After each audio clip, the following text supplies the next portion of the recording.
The war may be winding down, but what follows will not be peace. Washington's latest blueprint for Gaza dresses control in the language of reconstruction.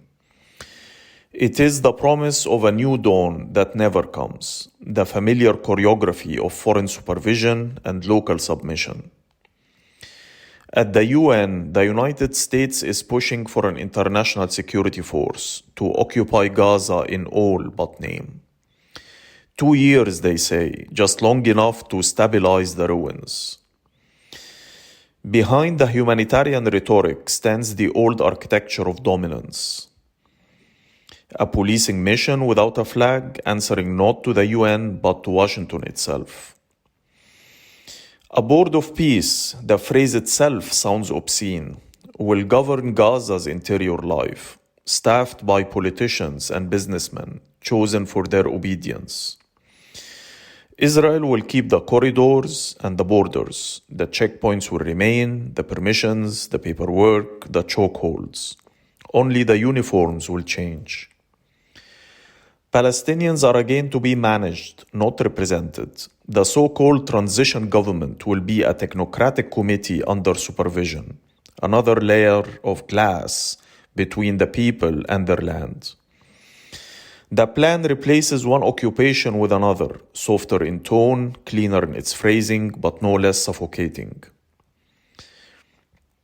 For Egypt, this order offers both temptation and peril. Cairo is to be the indispensable partner, the gatekeeper, the guard.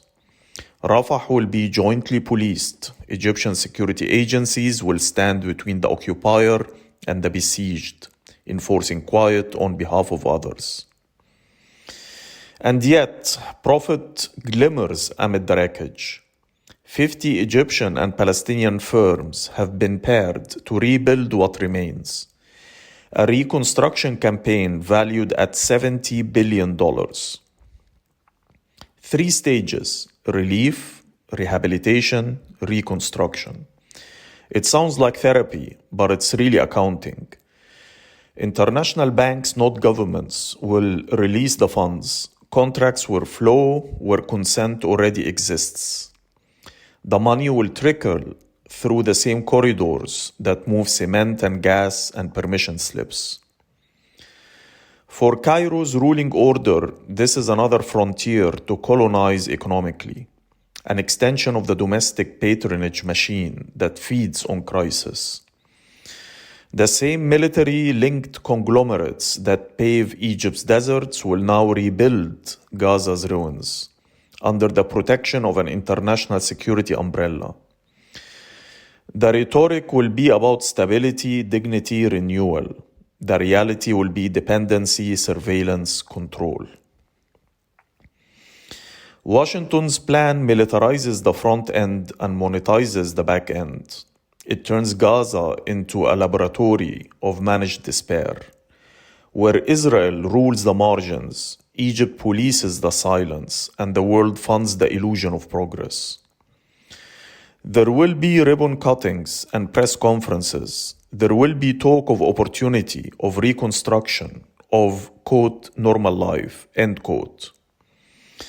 But beneath the cranes and fresh concrete lies the same design: to drain a people of politics, to make survival itself a form of submission. The world will call it peace, but Gaza will know it for what it is: the quiet of fatigue, not the end of war.